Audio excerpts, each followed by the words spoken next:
Good morning, Nystrom, and happy Friday to you. We are quickly coming to the end of the year, and this time in a normal year, we spend a lot of time recognizing you and your peers for all of your hard work. And while even in school virtually, we are still going to be able to do a little bit of that. We have some students who will be reclassified Monday night. So normally, there is one big night where the whole district gathers at the Richmond Civic Center, and over 1,000 students and their families come together and are recognized for being reclassified, which means these students are no longer considered English learners. They are now bilingual, and that's a really big deal. That means they are fluent in their home language, whether it's Spanish or maybe some other language. We have a lot of different languages in our school and in our district. And they are also fluent in English. So this is a huge deal. And for our older students, it has a big impact as they go on to middle school. So I want to take a moment and recognize the following students who are going to be honored Monday night for this accomplishment. It is a huge deal. They will be honored in the reclassification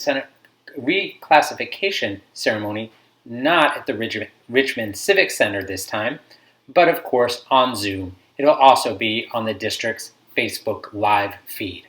So I encourage you to check that out even if you are not one of those people.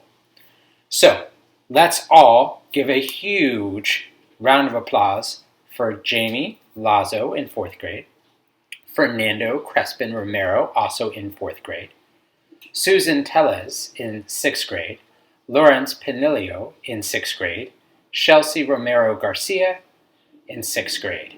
In 2nd grade, Sebastian Bayon Pacheco, Ramsey Aldabashi in 5th grade, Jesus Bautisto Romo in 5th grade, and Maybelline Pena Cordova in 5th grade. Congratulations to all of you for all your hard work. It takes more than just 1 year to reclassify. These students have been working hard for years to get to this point. So, Monday night, look forward to seeing you at the reclassification ceremony and look forward to reclassifying more people next year. Now, all week long, we've been talking about the brain and how it pulls apart these codes and these riddles, and it's been really interesting. And I have one more for you. So, one more brain game video. Check this out. They've all been very fun all week long. Take a look at this random list of objects. You could try to memorize this list by reading it over and over. Or try imagining this. The barn caught fire, and the dog saved the sleeping boy by dragging him by his pants to the mailbox. Now, take a moment to burn that scene into your brain. Okay, what were those 5 items we listed? Chances are you remembered all of them, but creating vivid images isn't the only way to boost your memory, as you're about to find out in this next game. Take a look at the number on your screen. Unless that number means something to you, your brain is already in the process of forgetting it. That's because short-term memory is a brief holding place for memories that have no long-term importance or emotional connection, but which might be useful in the immediate future. Like when you get the check at a restaurant. You only need to remember the total long enough to figure out the tip. A perfect job for your short-term memory, which lasts for no more than 30 seconds. So, how much was that bill we just showed you? Chances are you remember. But what about that 10-digit number we showed you earlier? Not only are those numbers outside your short-term memory's 30-second window, but there's also a cap on how much information can be stored there, usually around 4 or 5 items, which is why your brain still remembers this, but not this.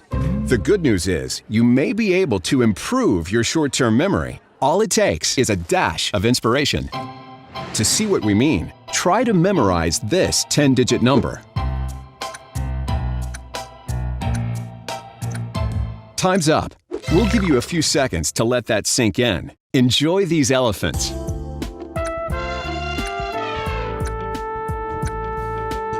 Now, can you remember those numbers?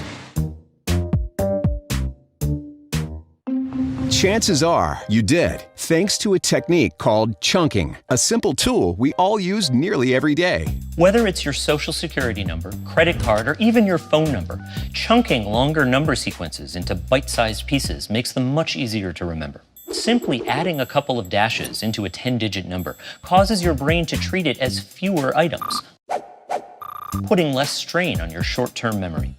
Everyone has really been enjoying these riddles this week where you get the visual and try and solve it. So much so that even as I'm at school and walking around the playground, kids are coming up to me and asking, hey, is this the answer? Or what's the answer? So let's say you guys have done really well. After a couple of tough ones, a lot of people got this one right. How many blocks are in this 3D tower? The answer is 9.